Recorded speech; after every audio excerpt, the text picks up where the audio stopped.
Para el tratamiento de fracturas proximales, inestables y con minutas del fémur, Madison Ortho presenta el sistema de clavos trocantéricos Everest. Ofrece la opción de tornillos deslizantes y lámina con diversidad de ángulos. Madison Ortho, innovación y tecnología al servicio de la salud.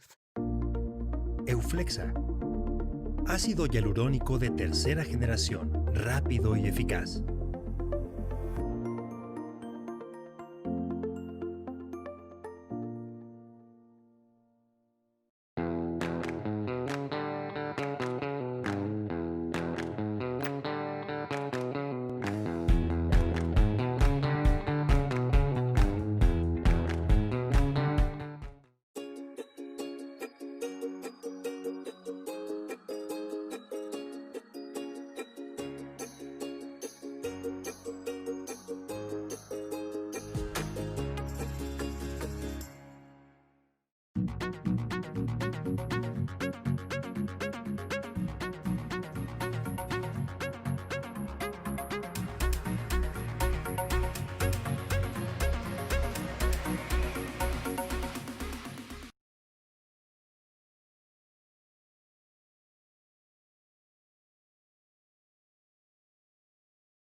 Hola, buenas tardes. Soy la doctora Sandra Archundia Nájera. Agradezco la invitación de la FEMECOT para hablar el día de hoy de cómo diagnosticar la pérdida ósea en la inestabilidad glenohumeral. Debido a la arquitectura ósea que permite un gran arco de movimiento y rotación, la articulación glenohumeral está intrínsecamente predispuesta a un riesgo elevado de inestabilidad. La incidencia de inestabilidad está estimada en 0.08 por 1,000 personas por año en la población general en Estados Unidos. Se va a incrementar este riesgo en personas activas, jugadores de contacto, así como militares, en un 20%. Van a existir diferentes tipos de inestabilidad, pero la más frecuente va a ser la anteroinferior secundaria a un evento traumático.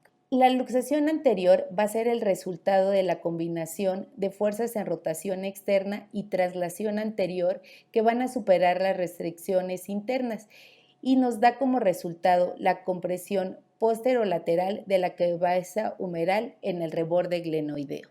Esta lesión labroligamentaria puede estar asociada a un Bankart en el 90% de los casos o algunas de sus variantes, ya sea el ALPSA, PERTES, GLAD, AC o GLAC. Las lesiones óseas van a alterar el área de contacto articular, la congruencia y la función de los estabilizadores estáticos. El manejo de la lesión de Hill-Sachs dependerá del tamaño de la lesión, si es on-track u off-track y si se desarrolló de una manera bipolar. La magnitud de la pérdida ósea dependerá de 3 factores: la frecuencia de la luxación, la cronicidad y la fuerza del vector al momento del impacto entre la cabeza humeral y la fosa glenoidea, que determinará la forma de fractura en esta. El tracto glenoideo es la zona o área de contacto entre el borde glenoideo y la cabeza humeral cuando éste se encuentra en abducción y rotación externa, ocupando el 83% del ancho de la glenoides y asegurando la estabilidad. El defecto glenoideo lo podemos encontrar en 22% en el caso de una primera luxación y puede llegar al 88% en pacientes con inestabilidad recurrente. La lesión on-track va a ser cuando la lesión de Hill-Sachs cae dentro de este recorrido y una lesión off-track cuando la lesión lo hace de manera más medial. Dependiendo del tamaño del defecto en la glenoides, va a ser el compromiso que va a tener nuestra articulación y los defectos han sido clasificados como grande cuando es mayor al 20%, un defecto mediano cuando está entre el 10 y el 19% y un defecto pequeño cuando es menor al 10%. Con toda esta información ahora lo que nos toca hacer es estudiar bien a nuestro paciente. Estas tips que nos dan la historia clínica nos ayudan no solo a guiar la decisión terapéutica, sino a detectar el factor de riesgo para futuras recurrencias y la presencia de pérdida ósea. El riesgo de inestabilidad recurrente se va a incrementar directamente proporcional al nivel de actividad del paciente. Sabemos que esto se presenta más frecuentemente en el género masculino y que repercute también el número de luxaciones que ha tenido el paciente. Es importante averiguar el mecanismo de lesión en la primera luxación, así como posteriores luxaciones y la cantidad de energía requerida para que éste se produzca. La necesidad y maniobras para reducir la luxación, porque ya podría también darnos datos de hiperlaxitud, si existen desórdenes de la colágena, si el paciente presenta epilepsia, porque nos da la posibilidad de luxaciones posteriores, y si el paciente ha sido sometido o no a cirugías previas. Ahora, la exploración física se recomienda que sea comparativa, buscando deformidad física, disfusión del nervio axilar, el cual lo vamos a ver reflejado en alteraciones sensoriales, atrofia y debilidad del deltoides. Esta patología puede estar presente en el 48% de los pacientes. Valorar los arcos de movilidad, tanto activos como pasivos, ya que sabemos que estos pueden estar disminuidos, como ya nombramos la presencia de cicatrices quirúrgicas, si existe o no discinesia escapular o el paciente ya presenta cierto grado de artropatía o lesión del mango rotador. Ahora, las pruebas físicas, como puede ser la prueba de recolocación, el signo de hiperabducción, el signo de aprehensión, que sabemos que si más tempranamente lo evocamos, nos habla de una mayor pérdida ósea y por lo tanto inestabilidad, o el signo del sulcus. Contando ya con nuestra historia clínica y nuestra exploración física completa, ¿qué es lo que sigue? Bueno, es confirmar nuestro diagnóstico. Para eso tenemos las radiografías, podemos iniciar por una AP verdadera o una axilar, o proyecciones ya más encaminadas como podría ser una West Point o una vista de Bernays para poder valorar si existe o no pérdida a nivel del reborde glenoideo, una Stryker Notch para visualizar la pérdida a nivel de la cabeza humeral. Actualmente el gol estándar en cuanto a imagen es la TAC, porque esta nos va a permitir cuantificar el volumen de nuestra pérdida ósea. Se puede hacer una sustracción para poder valorar la pérdida a nivel de la glenoides o a nivel de la cabeza humeral mediante una TAC volumétrica, la cual nos mide exactamente cuánto es la lesión que tenemos.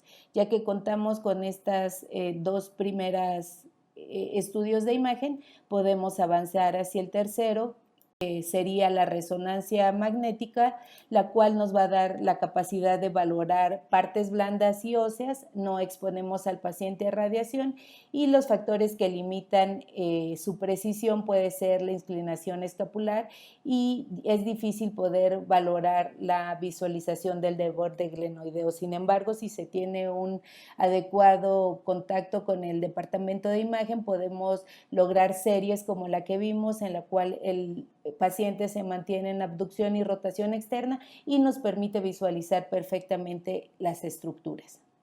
La evaluación artroscópica fue descrita por Burkhardt, quien describió el área desnuda anatómica de la glenoides y su centro.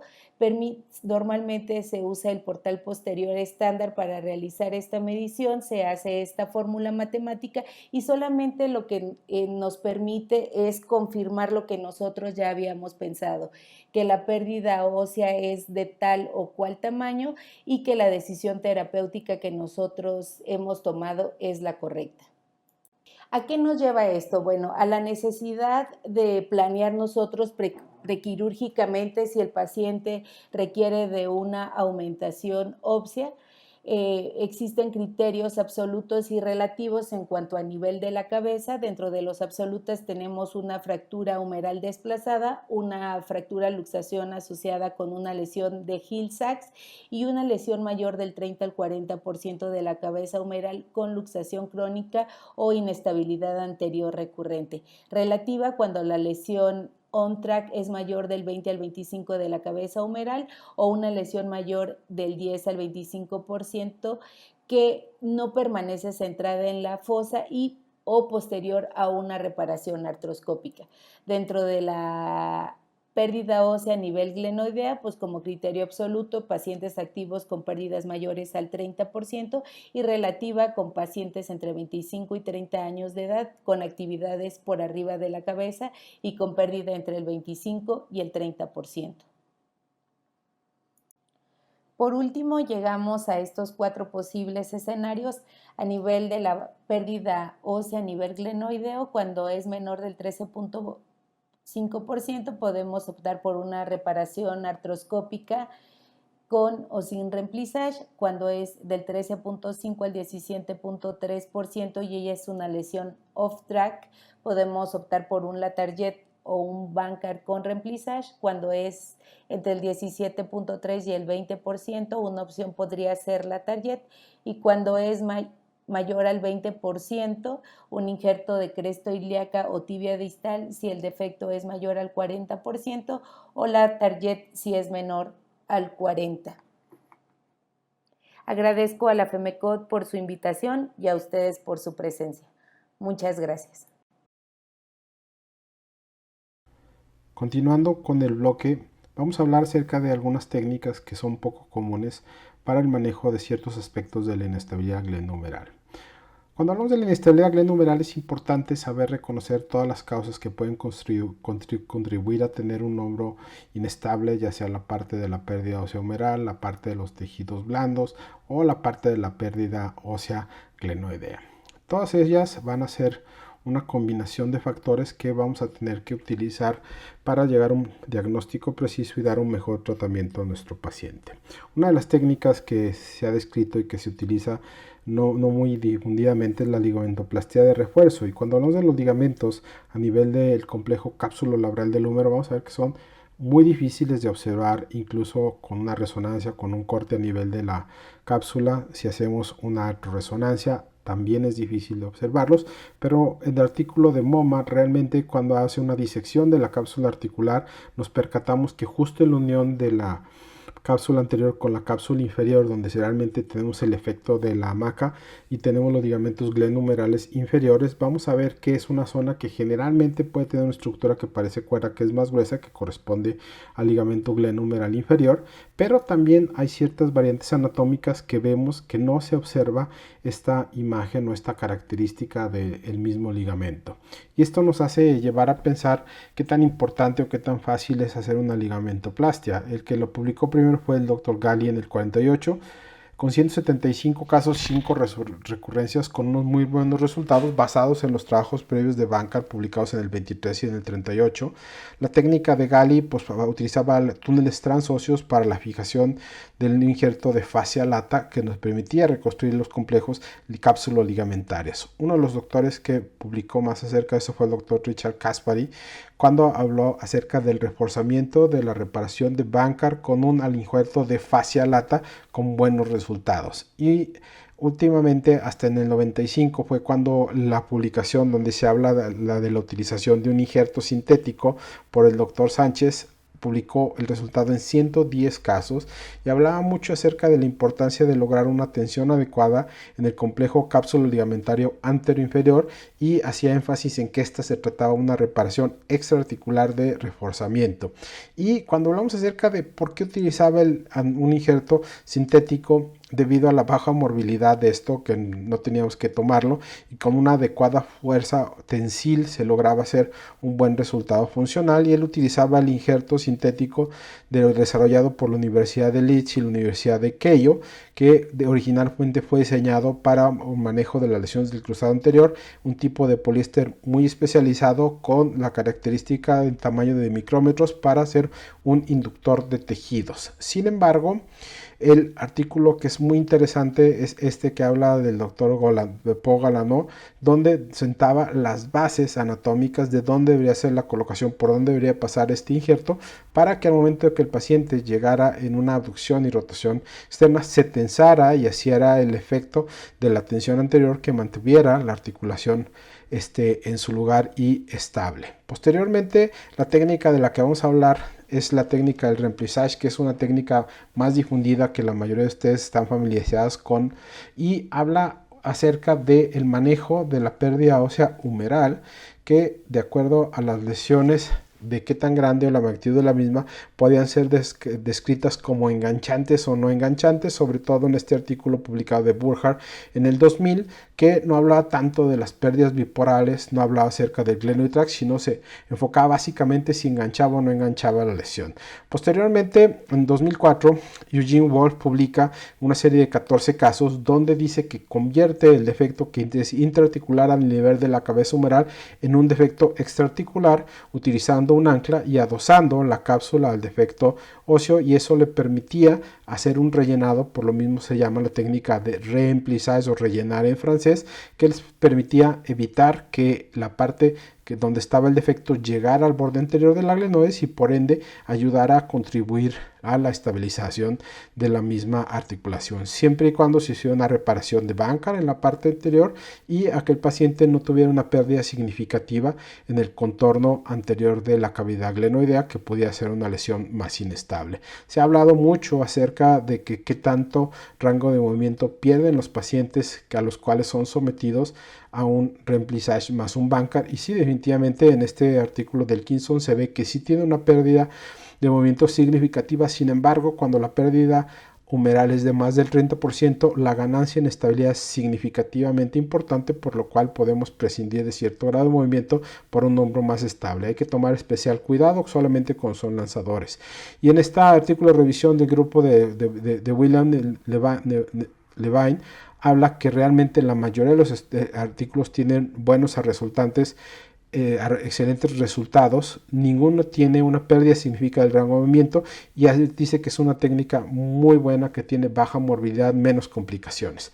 Cuando hablamos acerca de ya la pérdida ósea a nivel de la glenoides, pues debemos de tomar en cuenta que podemos hacerla ya sea con una técnica de la Target, que viene junto con el tendón conjunto, o injertos óseos libres, que es lo que vamos a hablar en esto. Y los tres grandes grupos que utilizamos aquí van a ser la clavícula distal, la cresta ilíaca y la tibia distal. La clavícula distal quizá es un injerto que deberíamos de verlo cada vez más seguido, porque es un injerto que es osteoarticular. Estamos muy cerca de donde trabajamos, o sea que la morbilidad para tomarlo es mínima, y podríamos llegar a pensar que el tamaño no es tan bueno, pero si lo comparan con la coracoides, muchos artículos hablan de que es casi tan grande o más grande en el diámetro que la propia coracoide, lo cual nos va a permitir hacer una reconstrucción en defectos óseos más grandes. El injerto que creo que clásicamente más utilizamos es la cresta ilíaca. En lo personal utilizo mucho la técnica de Eden-Givinet, que consiste en tomar un injerto tricortical y le vamos dando forma en el sitio de la inserción para poderlo llegar a colocar en el sitio donde se necesita y poder hacer una restitución anatómica de la parte anterior de la glenoides para estabilizar el hombro y tener unos buenos resultados, logrando una buena fijación de los mismos. Generalmente lo utilizamos en aquellos pacientes de revisión o pacientes con una pérdida ósea significativa que necesiten un injerto mayor a 1.5, que no lo podemos hacer con otro tipo de injerto, debido a que el tamaño del injerto que se puede lograr con la cresta ilíaca no está limitado al tamaño del mismo. Podemos llegar a tomar un injerto de hasta 3 centímetros para hacer una reconstrucción casi de la totalidad de la cavidad glenoidea, pero creo que en ese caso deberíamos de realizar otro tipo de injertos que nos pudiera tener algo de cartílago que nos lo proteja. Otra de las tendencias pues es la utilización de un injerto en forma de J, que fue publicado por el grupo del Dr. Resch de Austria, y hacen la forma del injerto como una J y hacemos un corte a nivel de la glenoides para colocar el injerto por impactación. La ventaja de este no ocupa ningún tipo de implante, debe de ser contorneado, pero han presentado unos muy buenos resultados utilizando esta técnica en varios pacientes. Cuando el defecto es más grande, que no tenemos ya realmente más que un 30% de la cavidad glenoidea nativa, como en este caso, podemos recurrir a utilizar la técnica publicada por el grupo de Provencher y donde hablan acerca de la utilización de un injerto osteocondral de la tibia distal, que si lo vemos detenidamente es muy similar en cuanto al diámetro de la parte distal de la tibia, y en estos casos, en este caso en específico, fui un paciente multitratado de inestabilidad, tuvimos una pérdida masiva de la cabeza y la única opción que tuvimos para la reconstrucción de la cavidad glenoidea fue recurrir a un injerto de tibia distal, logrando así mantener la articulación concéntrica y estable. Pero creo que esta es una de las técnicas que debemos de dejar para los casos de salvamento. En resumen, la ligamentoplastia vamos a utilizarla más en inestabilidad sin lesión labral, pacientes con deficiencia capsular por varios procedimientos previos, aquellos pacientes con inestabilidad multidireccional. Desgraciadamente hay poca evidencia, pero podemos utilizar tanto un injerto sintético como un alinjerto. El remplissage nos va a dar resultados similares a la Target, con menos movilidad y complicaciones, pero solo en casos con pérdida ósea subcrítica. El problema es que no hemos definido, de acuerdo a tanta literatura que hay, donde es la parte crítica, puede ser 13.5 hasta el 25%, tiene una curva de aprendizaje. Los injertos óseos libres, la verdad es que hay múltiples opciones, hay una gran versatilidad en las necesidades de reconstrucción. Hay morbilidad del sitio donador, pero eso puede ser utilizado en una cirugía de rescate porque no tenemos un límite en el tamaño de los mismos. ¿Cuál sería mi mensaje para llevar a casa? Habrá que decir que el espectro de la inestabilidad anterior de hombre es muy amplio. Es indispensable encontrar la causa o causas para dar una solución a las mismas, adecuando el tratamiento que requieran. Y el conocer las distintas técnicas nos permitirá tratar al paciente de una manera más adecuada y certera. Muchas gracias. Nuevamente, gracias por la invitación a FEMECOT. En este primer congreso virtual vamos a hablar acerca de la Target, si realmente lo soluciona todo. Y bueno, realmente no solamente vamos a hablar de la Target, más bien vamos a hablar de los procedimientos que involucren un aumento en la superficie y en la profundidad de la glenoides. El más conocido, pues evidentemente es el Target, pero también existen otros procedimientos como el Bristol Target, que es una modificación muy simple, y el Eden y Vignette, que también es el que usamos, de hecho, nosotros. El principio básico de todos estos procedimientos es básicamente un aumento de la superficie y un aumento de la profundidad de la glena, evidentemente, para tratar de evitar una luxación glenohumeral. Cuando tenemos una luxación glenohumeral, ¿cualquier paciente requiere de una técnica de aumentación? La respuesta es no. Primero hay que determinar, y lo más importante es determinar el porcentaje de pérdida. A partir de este porcentaje de pérdida es que nosotros podemos determinar si el paciente amerita o no uno de estos tipos de procedimientos de primera intención. ¿Cuándo lo debemos sospechar? Técnicamente lo debemos sospechar de acuerdo al mecanismo de lesión. Cuando son mecanismos principalmente traumáticos o de gran impacto, pues hay más posibilidades de que tengamos una pérdida ósea. Y si tenemos una pérdida ósea, por lo tanto, pueden ser candidatos a este tipo de procedimientos. Pero, en resumidas cuentas, siempre hay veces que está la controversia de si desde la primera luxación se debe manejar solamente conservador o a lo mejor solamente hacer una reparación artroscópica tipo Bankart o hacer una técnica de aumentación ósea. La respuesta es que tenemos que estudiar la lesión, hacer un protocolo radiográfico, tomar una tomografía. Lo más común es tomar una resonancia e incluso en la misma resonancia se puede detectar si nosotros ya tenemos una pérdida. Si tenemos una pérdida, evidentemente lo más adecuado va a ser tomar una tomografía y a partir de la tomografía determinar la cuantificación de la pérdida. Para determinar la cuantificación de la pérdida hay diferentes métodos. Existe desde el índice glenoideo, el índice radio-Gerber o el método PICO. Para nosotros, que estamos en una institución pública, la verdad es que lo más fácil ha sido esto, sustraer la parte del húmero y en la glena tomar una circunferencia poner justo en el centro de la glena nuestro punto, trazar una circunferencia y determinar qué porcentaje de pérdida tenemos a partir de esto. Sin embargo, el método que puede ser más exacto es tomar una tomografía contralateral de la otra extremidad y determinar exactamente qué porcentaje de pérdida tenemos para cada paciente. Ya tengo el porcentaje, ¿ahora qué sigue? Bueno, lo que sigue es determinar qué tanto es tantito. Más o menos, la mayoría de los estudios mencionan que de un 25 a un 20% en la mayoría de los estudios. Sin embargo, un estudio que se me hace un poco más exacto es el estudio que presenta Shin y compañía, donde dice que lo más exacto debe ser 17.3%. Mayor a este porcentaje hay un 43% de falla y solamente con un 3% con menores del 17.3%. Pacientes de alta demanda se llega hasta a considerar que hasta un 13.5% de pérdida, que realmente es un porcentaje muy bajo, pueden ser candidatos para una técnica de aumentación. También hay que tener en cuenta que tenemos que valorar que tanto, o si tenemos una lesión de Hill-Sachs. Si tenemos una lesión de Hill-Sachs, hay que recordar que se presentan desde un 65 a un 67% en una lesión inicial y técnicamente vamos a tener una lesión de Hill-Sachs en el 93% de las luxaciones recurrentes. A partir de esto también hay que valorar si nosotros tenemos una pérdida on-track u off-track y ver si tenemos algún riesgo de enganche, que esto podría cambiar también el tipo de tratamiento o el tipo de aumentación que tenemos que hacer en este tipo de pacientes.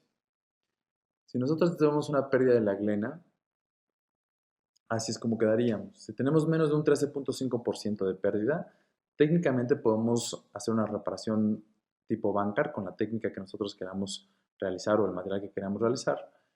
Si tenemos un 13.5 o un 17.3%, tenemos que evaluar si tenemos una lesión on-track. Podemos también optar por un Bankart o un remplissage.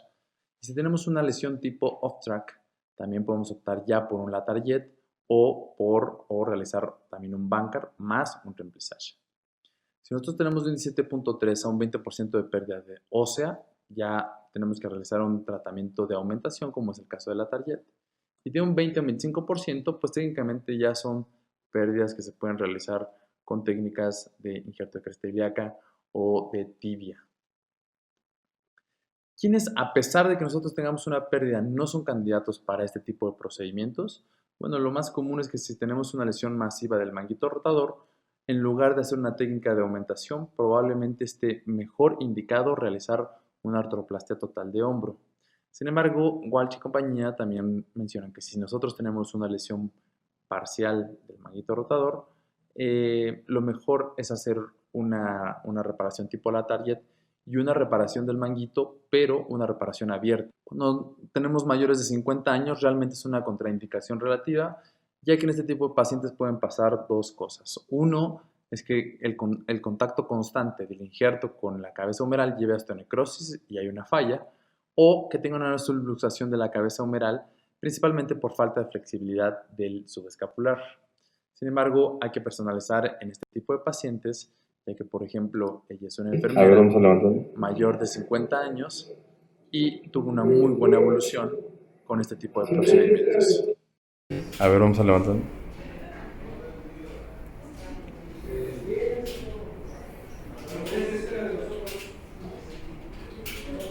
En cuanto otra de las contraindicaciones relativas es algo que se menciona como el hombro doloroso inestable. Es el clásico paciente joven que tiene cierto grado de hiperlaxitud, puede tener una extensión forzada, un traumatismo y generarse una subluxación o luxación y pueden tener el signo de aprensión positivo. Sin embargo, no necesariamente tenemos una lesión de inestabilidad, sino puede ser principalmente una lesión tipo SLAP o alguna lesión que involucre el bíceps.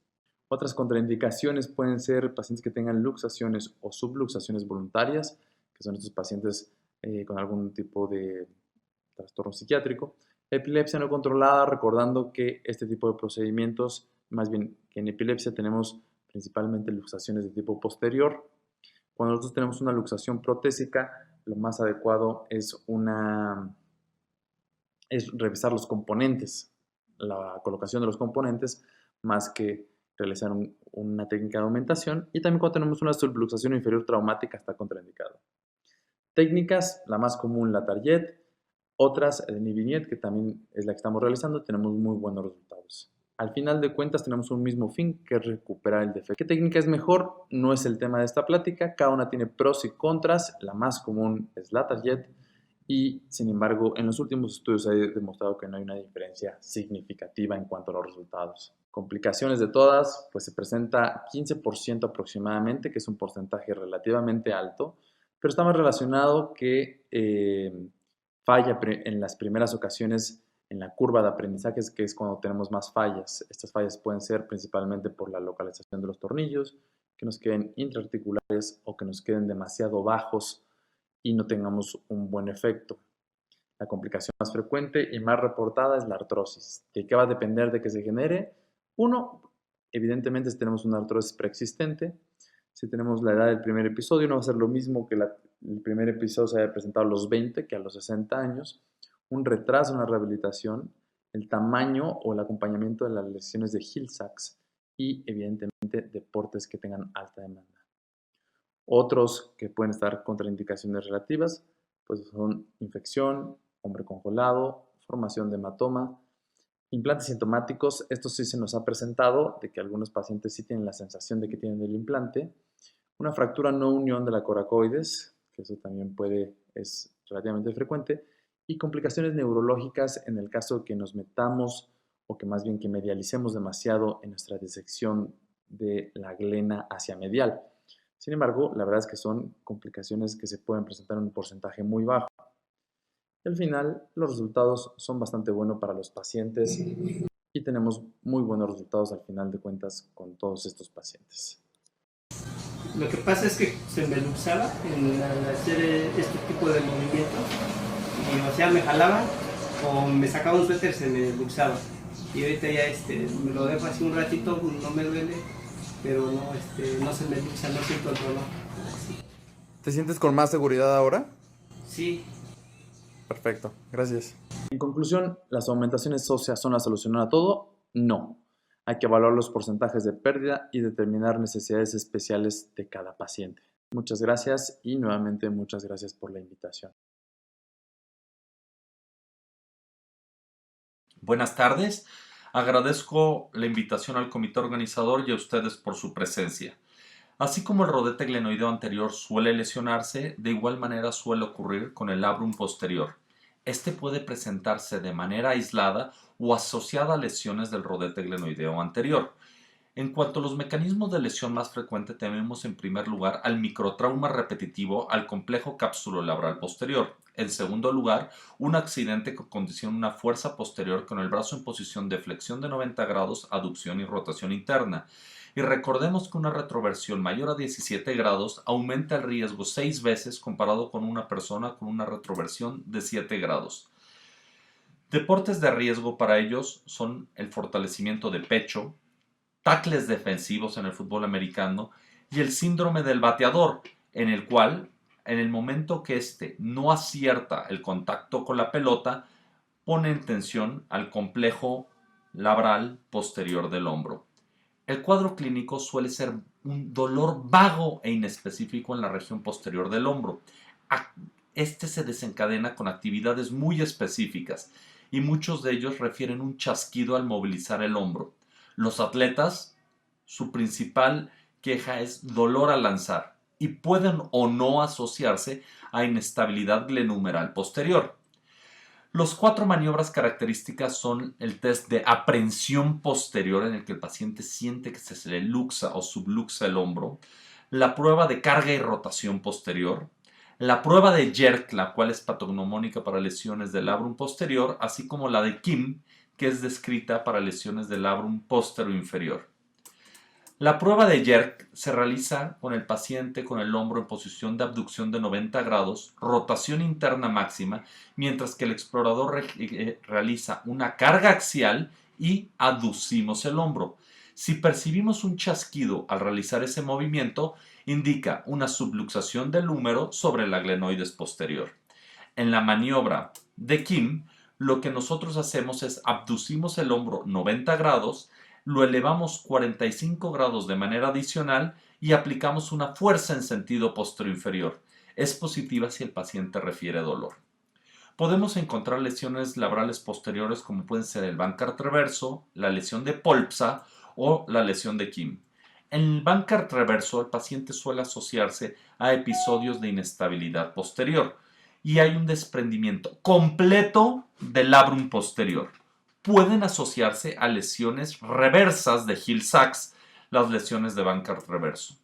La lesión de Polpsa, su análogo anterior sería la lesión de Alpsa, es un desprendimiento del labrum posterior que involucra al periósteo, mientras que las lesiones de Kim son lesiones incompletas del labrum posterior asociadas a lesiones condrales y suelen asociarse a microtrauma repetitivo.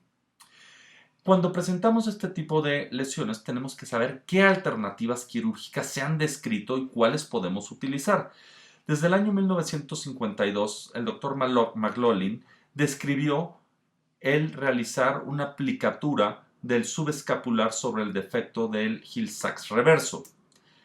También el Dr. Gosset en el año 76 propuso ampliar el perímetro y la superficie glenoidea posterior con un bloque óseo, mientras que Neary Foster en el año 80 proponen realizar una aplicatura capsular posterior. Existen muchas otras alternativas quirúrgicas descritas en la literatura con resultados inferiores a los anteriores, como pueden ser el putiplat reverso, las osteotomías glenoideas, la osteotomía rotadora humeral, así como la capsulorrafia térmica. En el año 1996 se propuso la idea de realizar una reparación labral artroscópica, siendo que el Dr. Hawkins la realizaba inicialmente de manera abierta, presentando la primera serie de casos, el Dr. Bottoni, en el año 2005. En cuanto a la posición del paciente para llevar a cabo el procedimiento, están descritos la posición de silla de playa y la posición de decúbito lateral con una grúa de tracción. ¿Cuál es mejor? La que nosotros dominemos. Sin embargo, la literatura se acerca un poco más a recomendarnos la posición de decúbito lateral. La colocación de cánulas es indispensable para este procedimiento. Debemos colocar cánulas posteriores y anteriores. El sitio de colocación de la cánula es importante, nuestro ángulo de ataque, para trabajar con comodidad. Tenemos que colocar dos cánulas anteriores. La anterior sería para una cánula de trabajo y la anterolateral una cámara de visión. En este caso podemos utilizar anclas percutáneas, una o dos, como sea necesario para poder estabilizar nuestra lesión. El tejido, si está in situ, se fija in situ. Sin embargo, si este está desplazado, debe movilizarse, reducirse y fijarse en el sitio correcto. No olvidemos la parte básica de nuestros procedimientos, que es la biología. Es indispensable estimular nuestros bordes lesionales para facilitar la cicatrización de nuestra lesión. Podemos realizarlo con fresa, podemos realizarlo con un rasurador, podemos realizarla con una raspa o bien con una alegra. El ancla a escoger es a preferencia del cirujano. Sin embargo, el uso de anclas biocompuestas o bioabsorbibles nos inclinamos un poquito más hacia su selección. El uso de instrumentos percutáneos van a facilitar nuestro procedimiento. ¿Y dónde debemos de colocarlas? Bueno, debemos de colocarlas en una región que nos permitan reparar adecuadamente el tejido sin sobretensar el ancla del bíceps. En cuanto al nudo y la configuración, ¿qué nudo usar? El que dominemos. ¿Qué nudos se recomiendan? Nudos autobloqueantes de bajo perfil. Y buscaremos dejar nuestros nudos en un sitio extraarticular con el objeto de no dañar el tejido condral. Tenemos un caso de un paciente masculino de 43 años de edad, diestro, profesión oficinista, sedentario, que acude a la consulta externa con dolor en región posterior de hombro de un mes de evolución. Se exacerba al poner las manos por detrás de la cabeza y su único antecedente es que empezó a hacer lagartijas desde hace 3 meses. A la exploración física nosotros tenemos una prueba de O'Brien positivo, una prueba de carga y rotación posterior positiva, una maniobra de Kim dolorosa con un hombro estable sin episodios de luxación ni subluxación. Radiográficamente sin alteraciones, tratado inicialmente con AINES y rehabilitación durante 2 meses sin mejoría, motivo por el cual solicitamos un estudio, una artorresonancia. en la cual vemos una lesión labral posterior desde las 12 hasta las 7, así como una laxitud capsular. Integramos un diagnóstico de SLAP tipo 8 y le propusimos cirugía. Durante la intervención quirúrgica lo que nosotros vemos es un desprendimiento posterior del labrum.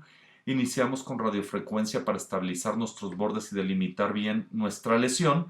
Con una legra estimulamos la biología de los bordes, introducimos una aguja a través de la cual metemos una guía de nitinol, un dilatador a través del cual vamos a introducir nuestra guía de Broca. Una vez introducida nuestra guía de Broca, la colocamos en una posición favorable que nos permita una adecuada fijación del tejido. En este caso utilizamos una ancla biocompuesta con doble sutura, relevamos nuestras suturas, con un lazo tomamos tejido en 2 tiempos, inicialmente tejido capsular posterior, en un segundo tiempo vamos a tomar un tejido labral posterior inferior. ¿Por qué realizamos esto? Porque recordamos que nuestro paciente presentaba un SLAP tipo 8 asociado a laxitud capsular posterior. Relevamos nuestras diferentes suturas, primero las atigradas, posteriormente el fiberwire liso. Procedemos a anudar de manera ordenada ambas suturas con un punto de colchonero en el cual nuestros nudos van a quedar extraarticulares detrás del tejido, todo con el objeto de favorecer cicatrización y evitar lesiones condrales por los implantes o por las suturas asociadas. Nuestra lesión era extensa, por lo cual repetimos el paso, introducimos una segunda ancla percutáneo, mismos pasos, aguja, nitinol, dilatador, guía de Broca, perforamos hasta la marca láser e introducimos una segunda ancla biocompuesta, introduciendo posteriormente nuestro lazo, tomando tejido capsular y labral para facilitar nuestra reparación. Una vez pasadas nuestras suturas y anudadas las mismas, revisamos la integridad de nuestro labrum posterior desde las 7 hasta las 12, sin sobretensar el ancla del bíceps.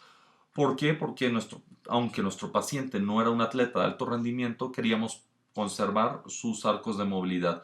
Buscamos lesiones asociadas, como pueden ser las lesiones de Bankart, SLAPs o PERTES, sin presentar lesiones asociadas en nuestro paciente. Lo sometimos a un proceso de rehabilitación. Desde las 2 semanas iniciamos pendulares, a las 4 semanas iniciamos pasivos con rehabilitación, a las 6 semanas iniciamos con activos. Bien, en esta publicación del 2018 de la Arthroscopy, ¿qué nos dicen de cómo les va a estos pacientes en cuanto a inestabilidad, dolor, arcos de movilidad y la escala funcional de ACES?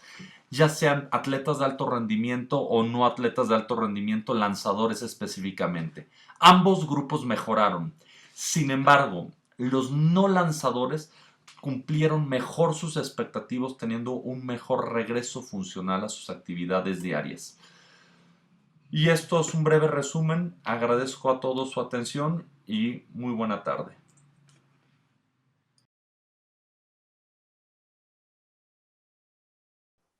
Muy buenas noches.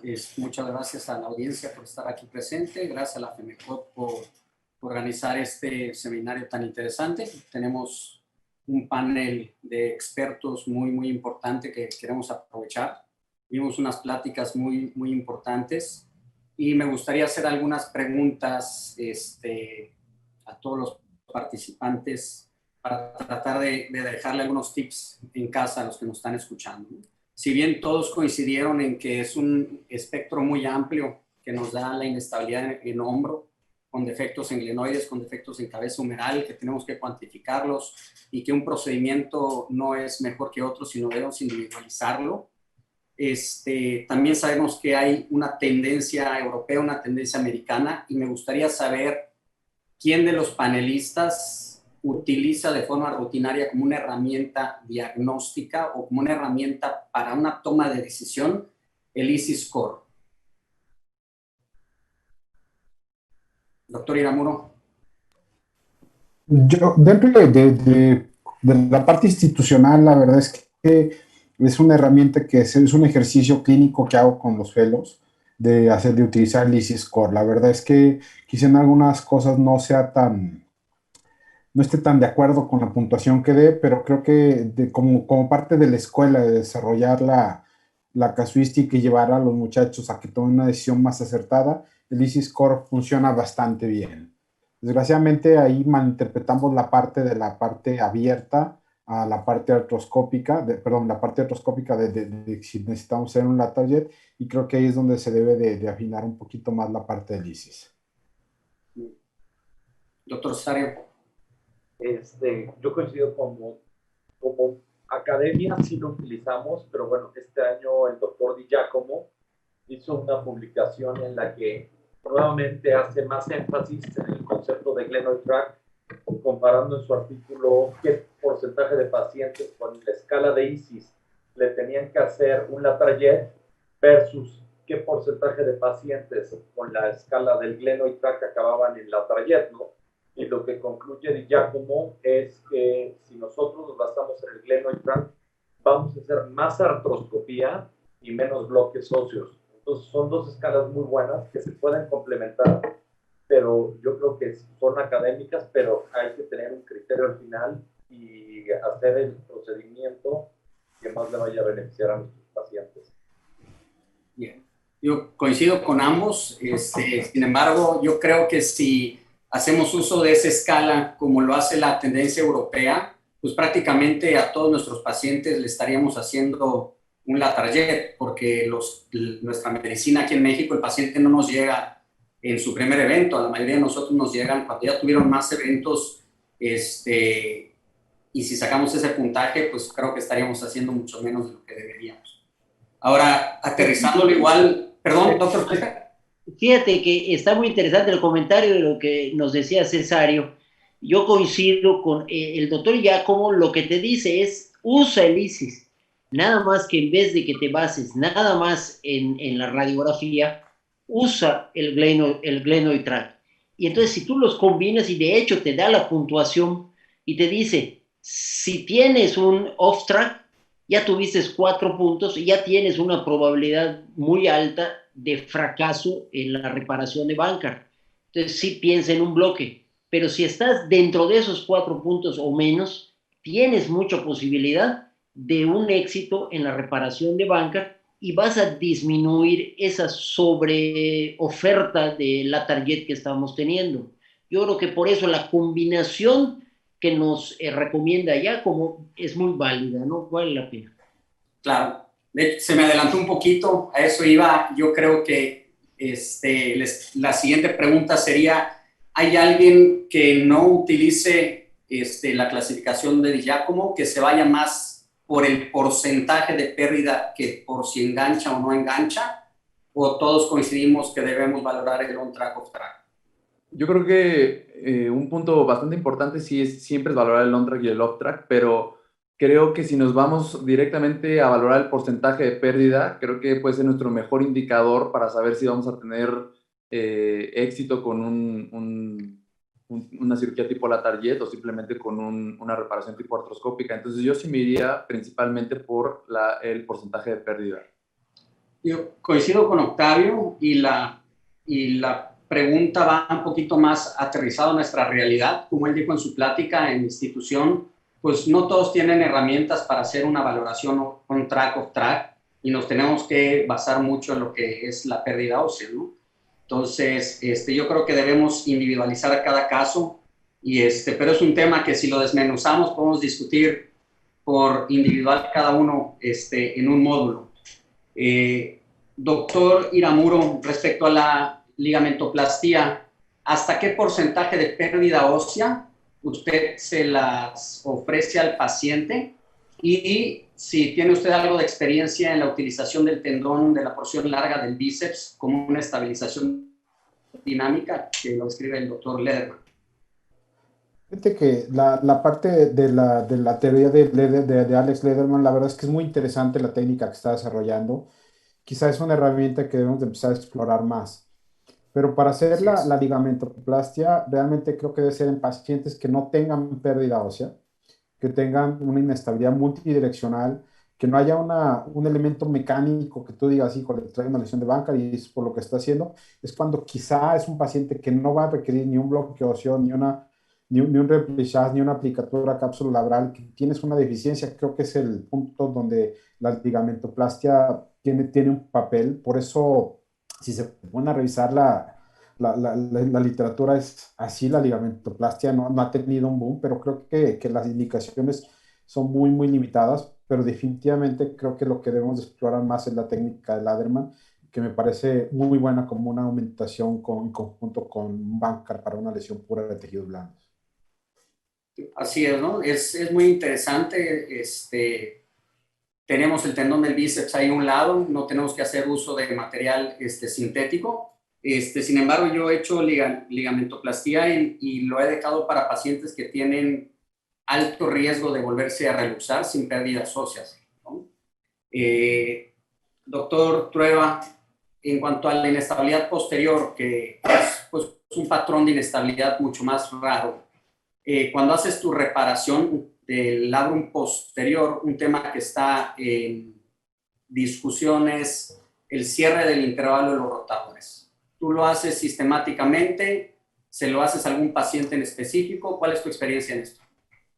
Ok, depende. A ver, en lesiones labrales posteriores puras, la verdad no, porque no hay necesidad de apretar el hombro. De hecho, lo que se recomienda es nunca sobretensar ni siquiera el ancla del bíceps y cerrar el intervalo anterior. Pues me va a dejar un hombro apretado que me va a condicionar posteriormente problemas para la rotación interna. Entonces, no, sinceramente no lo hago. Y cuando se trata de una inestabilidad anterior, ya tampoco cierro el intervalo anterior, porque yo creo que cuando uno empieza a cerrar el intervalo anterior, ya quieres empezar a hacer procedimientos de rescate, porque no entraste al quirófano con un procedimiento planeado y buscas salvar.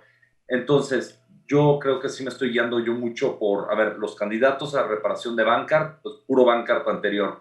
Si tengo una lesión que engancha con un porcentaje de pérdida ósea menor, me voy le agrego un remplissage. Pero si mi paciente tiene una lesión off-track y es un paciente con una pérdida ósea importante, directo a la target, ya no hago cierres del intervalo anteriores, por lo menos hace 5 años. Ok. Pacientes con inestabilidad posterior, hablaste de la lesión de Kim, que ahí aparte está asociada a una hiperlaxitud. Entonces, en los pacientes hiperlaxos con un sulcus positivo importante, rotación externa, ¿tampoco lo considerarías? No, tampoco ya no cierro el intervalo anterior. Okay. ¿Alguien que tenga alguna opinión distinta a esto? Doctor Octavio, en cuanto a la target, ¿has hecho uso de botones para la fijación? Actualmente la tendencia es evolucionar hacia el uso de botones con menos riesgo de complicación, por lo que es el fallo del material, la integración de la pastilla, fractura de la pastilla. ¿Tienes alguna experiencia con el uso de botones? ¿O sigues haciéndolo con tornillo? ¿Qué es lo que estás haciendo actualmente?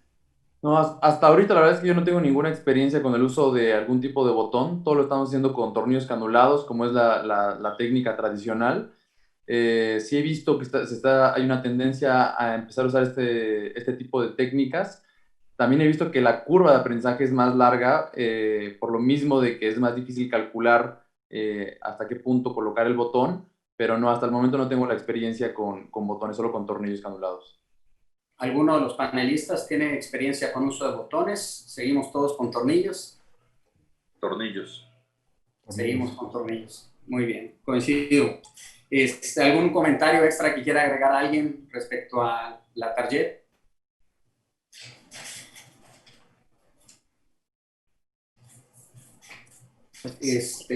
Yo no tengo... Perdón.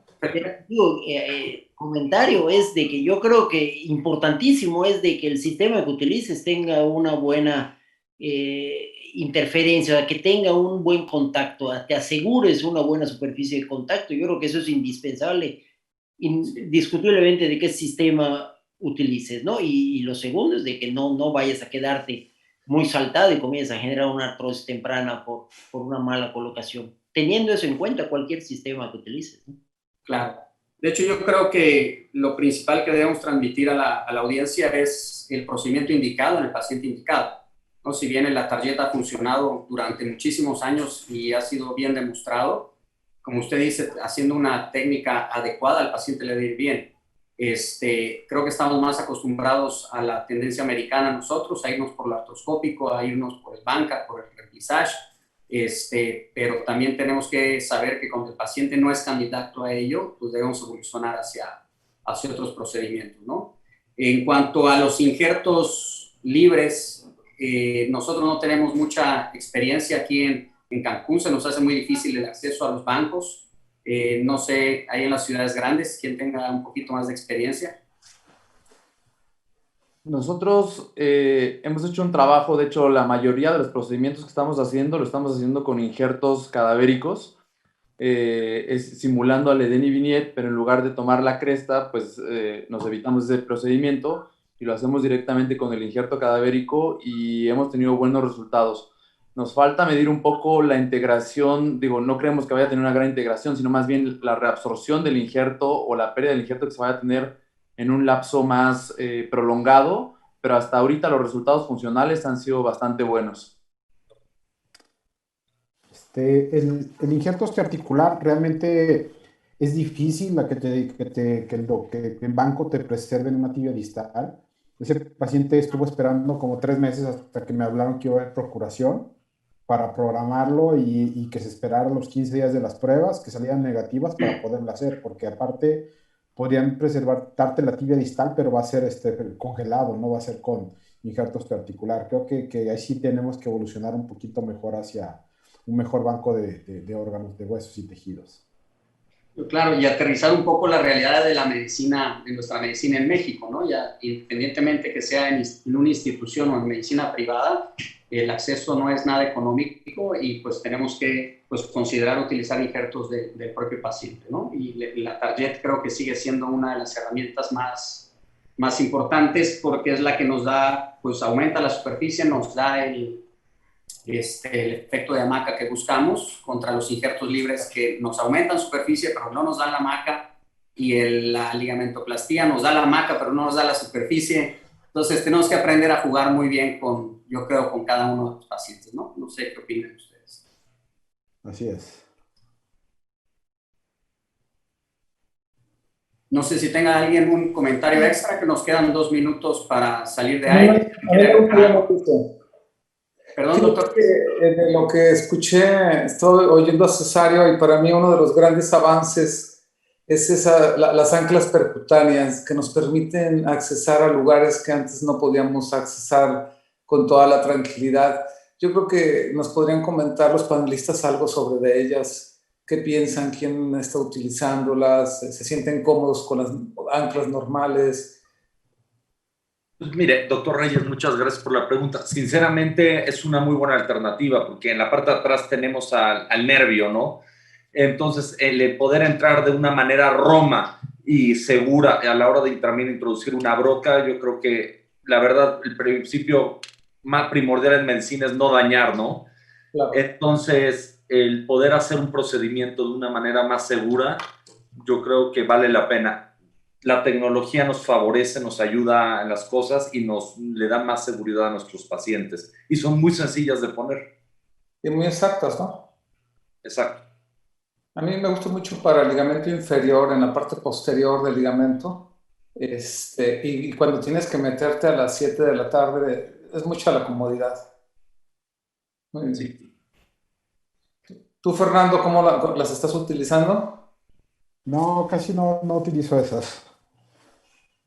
Yo sí quisiera nada más comentar de que no hay que confiarse mucho por ser Roma, que no podemos lastimar los nervios. Sí hay que buscar un poquitito la anatomía, alejarnos del trayecto del axilar, y hay una alternativa, utilizar una guía articular curva que te deja bajar mucho y ponerte a las 7. O sea, estamos pensando en un ancla posterior. O sea, con estas guías curvas te dejan, que pueden ser las percutáneas también, nada más sí tener en cuenta de que no porque sea Roma voy a entrar completamente abajo, ¿no? Por el nervio. Buen punto. Así es. De hecho, una de las complicaciones más notorias en este tipo de cirugía de inestabilidad, pues son las lesiones neurológicas, ¿no? Entonces, independientemente de la técnica o el instrumental que utilicemos, tenemos que tener mucho cuidado por dónde accesamos, ¿no? ¿Algún comentario de despedida de los panelistas? No, muchas gracias por su participación y la invitación. Gracias a todos.